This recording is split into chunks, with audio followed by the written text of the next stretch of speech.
Today,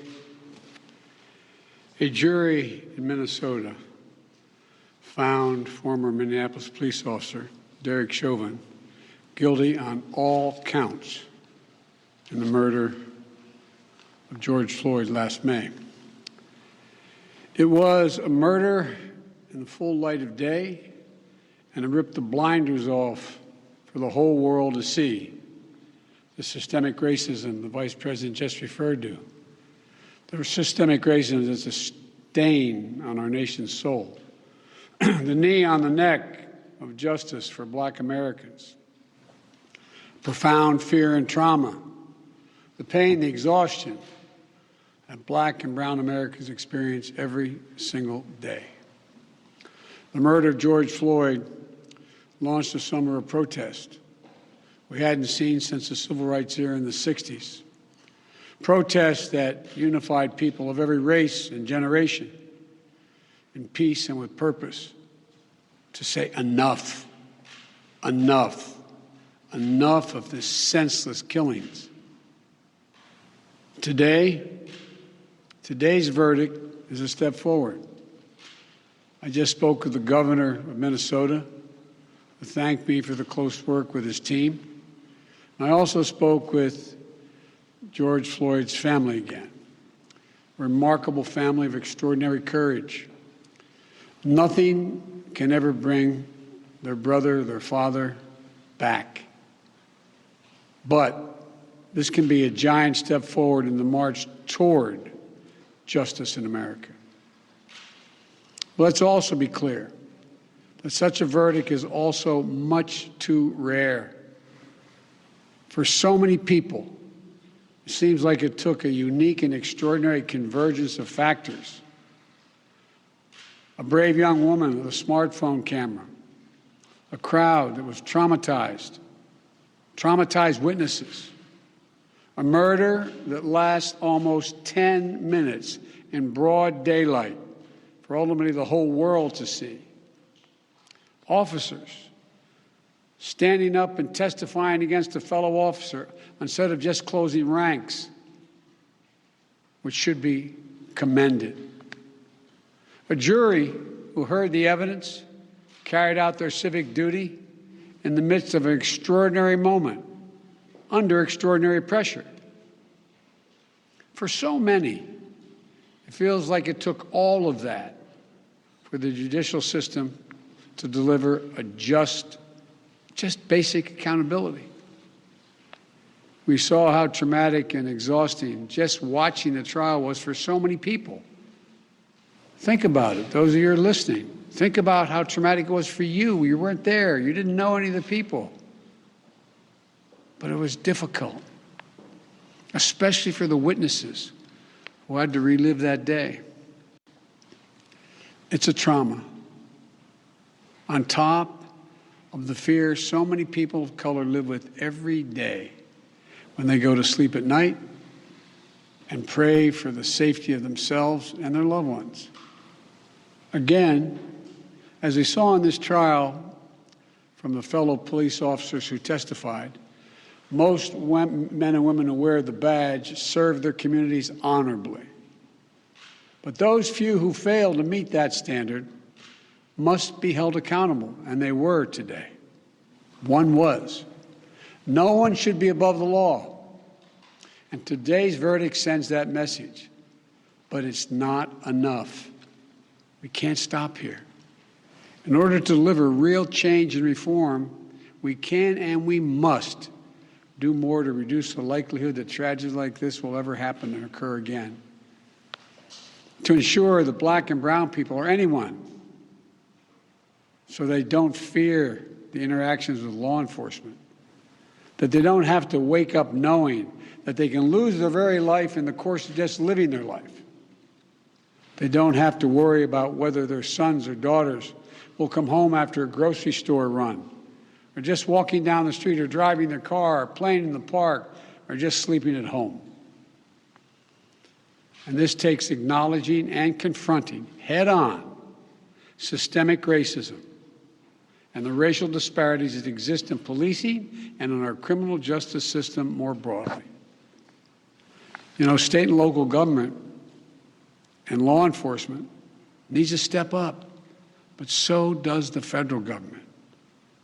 That's why I've appointed the leadership of the Justice Department that I have, that is fully committed to restoring trust between law enforcement and the community they are sworn to serve and protect.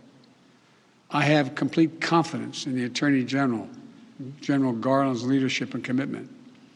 I've also nominated two key Justice Department nominees, Vanita Gupta and Kristen Clark, who are eminently qualified, highly respected lawyers who have spent their entire careers fighting to advance racial equity and justice.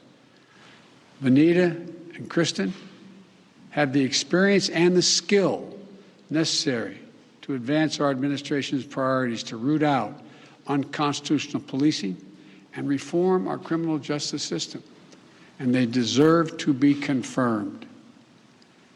We also need Congress to act. George Floyd was murdered almost a year ago. There's meaningful police reform legislation in his name. You just heard the Vice President speak of it. She helped write it. Legislation to tackle systemic misconduct in police departments, to restore trust between law enforcement and the people they're entrusted to serve and protect.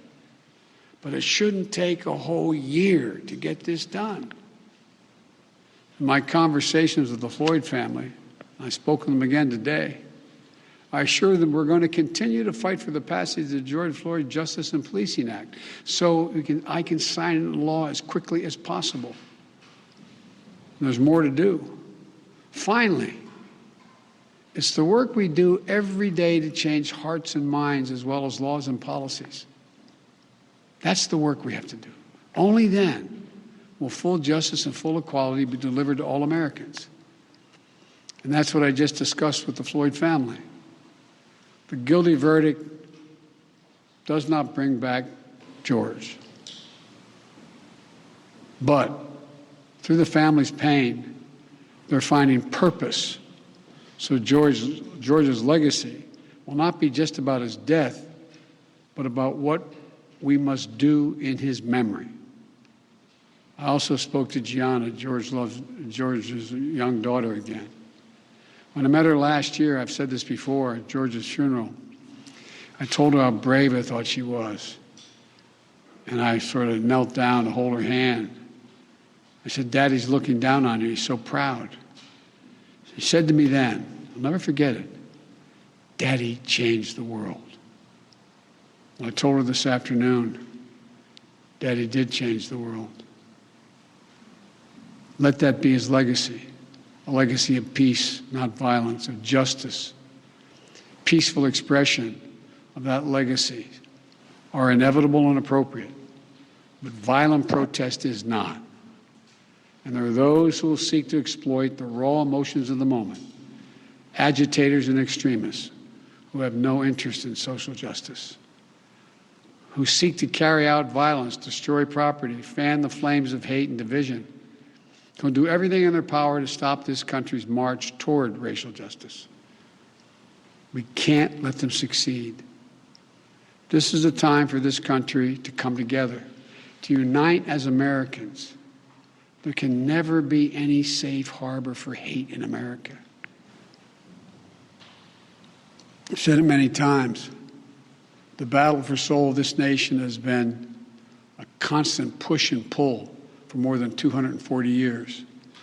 A tug of war between the American ideal that we're all created equal and the harsh reality that racism has long torn us apart.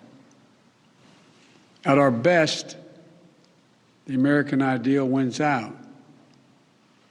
So we can't leave this moment or look away thinking our work is done. We have to look at it, we have to look as we did for those 9 minutes and 29 seconds. We have to listen. I can't breathe. I can't breathe. Those are George Floyd's last words. We can't let those words die with him. We have to keep hearing those words.